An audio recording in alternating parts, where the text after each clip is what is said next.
चंद्रशेखर आजाद जिंदाबाद जिंदाबाद जिंदाबाद। आजाद समाज पार्टी जिंदाबाद जिंदाबाद जिंदाबाद। साथियों, आज मैं इस मंच के माध्यम से इस राजस्थान के चौथे सामाजिक न्याय सम्मेलन में मैं आपको एक चीज बताना चाहता हूं।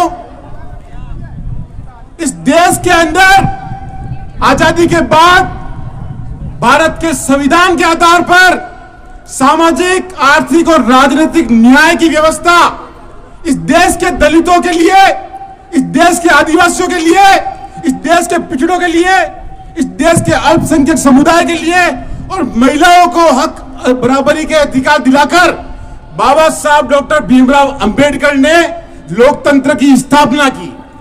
उसको आगे बढ़ाते हुए माननीय काशीराम जी ने बहुजन समाज के हाथ में उनके अधिकार दिलाने की बात रखी।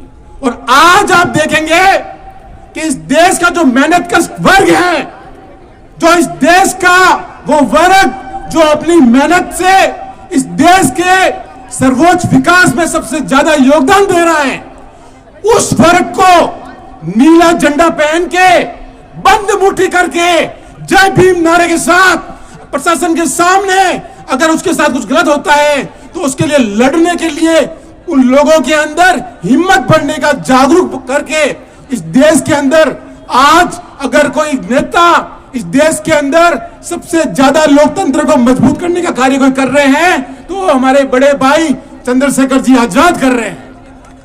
इस बात का गर्व हमारे सीने में होना चाहिए कि हमारे पास इस भारत के अंदर भारत के संविधान को, भारत के लोकतंत्र को मजबूत करने वाला नेता है। आज पश्चिमी राजस्थान में यह सम्मेलन हो रहा है तो मैं बड़े दुख के साथ कहता हूं कि आप देखेंगे कि इस देश के अंदर और इस प्रदेश में 1962 में, आप लोगों को शायद नहीं पता होगा, बीकानेर के जजेऊ गांव में कुएं से पानी लेने के खातिर कालूराम इनकिया की हत्या कर दी गई थी। लेकिन हमारे पूर्वज वो हत्या भूल चुके थे। उसका नतीजा यह निकला कि 1 साल पहले इसी प्रदेश के अंदर एक व्यक्ति की मूंछ रखने पे हत्या हो गई थी और प्रशासन ने हमारे साथ अन्यायपूर्ण व्यवहार किया। उसके बाद क्या होता है आप देखेंगे, एक 9 वर्ष का बच्चा इंदर मेघवाल पानी का मटका जब छू लेता है तब उसकी हत्या हो जाती है। लेकिन हमें यह सोचना होगा कि हमारे पूर्वजों ने जो गलती की होगी वो हमारी ये पीढ़ी नहीं करेगी। हमारी ये पीढ़ी ये कभी नहीं भूलेगी कि इस प्रदेश में इंदर मेघवाल की हत्या पानी के मटके को छू लेने के लिए कारण हुई है। जितेंद्र मेघवाल की हत्या मूंछ रखने पर हुई है। सत्ता के संरक्षण में कार्तिक बिल की हत्या की गई और हमारा एक भाई ओम प्रकाश रेगर, जब उसके पिता के साथ मारपीट हुई, जब वो अपने पिता को न्याय नहीं दिला पाया, सम्मान नहीं दिला पाया, तो इस नीच प्रशासन के चलते उसको आत्महत्या करनी पड़ी।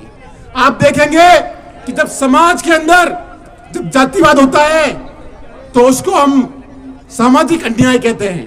लेकिन जब जितेंद्र मेघवाल, इंदर मेघवाल, कार्तिक बिल, इन मुद्दों के अंदर जब सरकार हमारे साथ सौतेला व्यवहार करती है तो हम उसको राजनीतिक भेदभाव कहते हैं।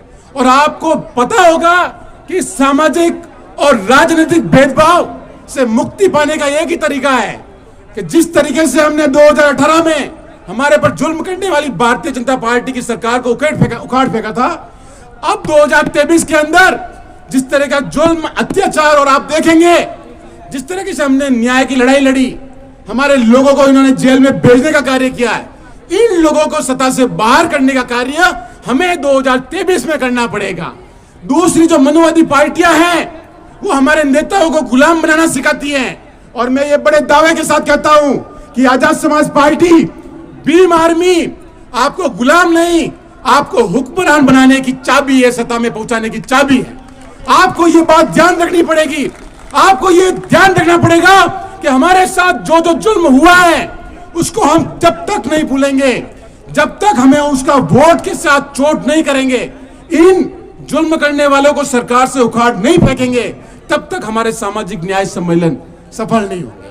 साथियों, मैं एक छोटी सी बात आपके सामने और कहूंगा आज हमारे पास मौका है। आप देखेंगे कि जिन जिन बहुजन महापुरुषों ने इस बहुजन समाज के लिए कुछ कार्य किया है, चाहे डॉक्टर अंबेडकर हो, ज्योतिबा फुले हो, माननीय काशीराम हो, उनके उम्र के अंदर एक 100 150 साल का गैप है। आज हमारी पीढ़ी इतनी खुशनसीब है कि हमारे पास इस देश का सबसे मजबूत नेता हमारे साथ है। हमें जरूरत है हमारे नेता के साथ खड़े रहने की, उसका साथ देने की। मैं इसी के साथ अपनी बात को खत्म करूंगा और आपसे गुजारिश करूंगा कि अगर हमें सामाजिक न्याय को वास्तविक रूप से स्थापित करना है, बाबा साहब ने जिस तरीके से संविधान में सामाजिक, आर्थिक और राजनीतिक न्याय की बात की है, उस सामाजिक, आर्थिक, राजनीतिक न्याय को वास्तविक रूप में धरातल पर लागू करवाना है तो हमें भाई चंद्रशेखर आजाद के हाथ मजबूत करने पड़ेंगे। हमें आजाद समाज पार्टी को सत्ता में लाना पड़ेगा और इनको दिखाना पड़ेगा कि जिस तरीके से हम तुम्हारे सामने न्याय के लिए लड़ाई लड़ते हैं और तुम हमारे साथ अन्याय करते हो, इसका बदला हम वोट की राजनीति से करेंगे, वोट की चोट से करेंगे। जय भीम, धन्यवाद।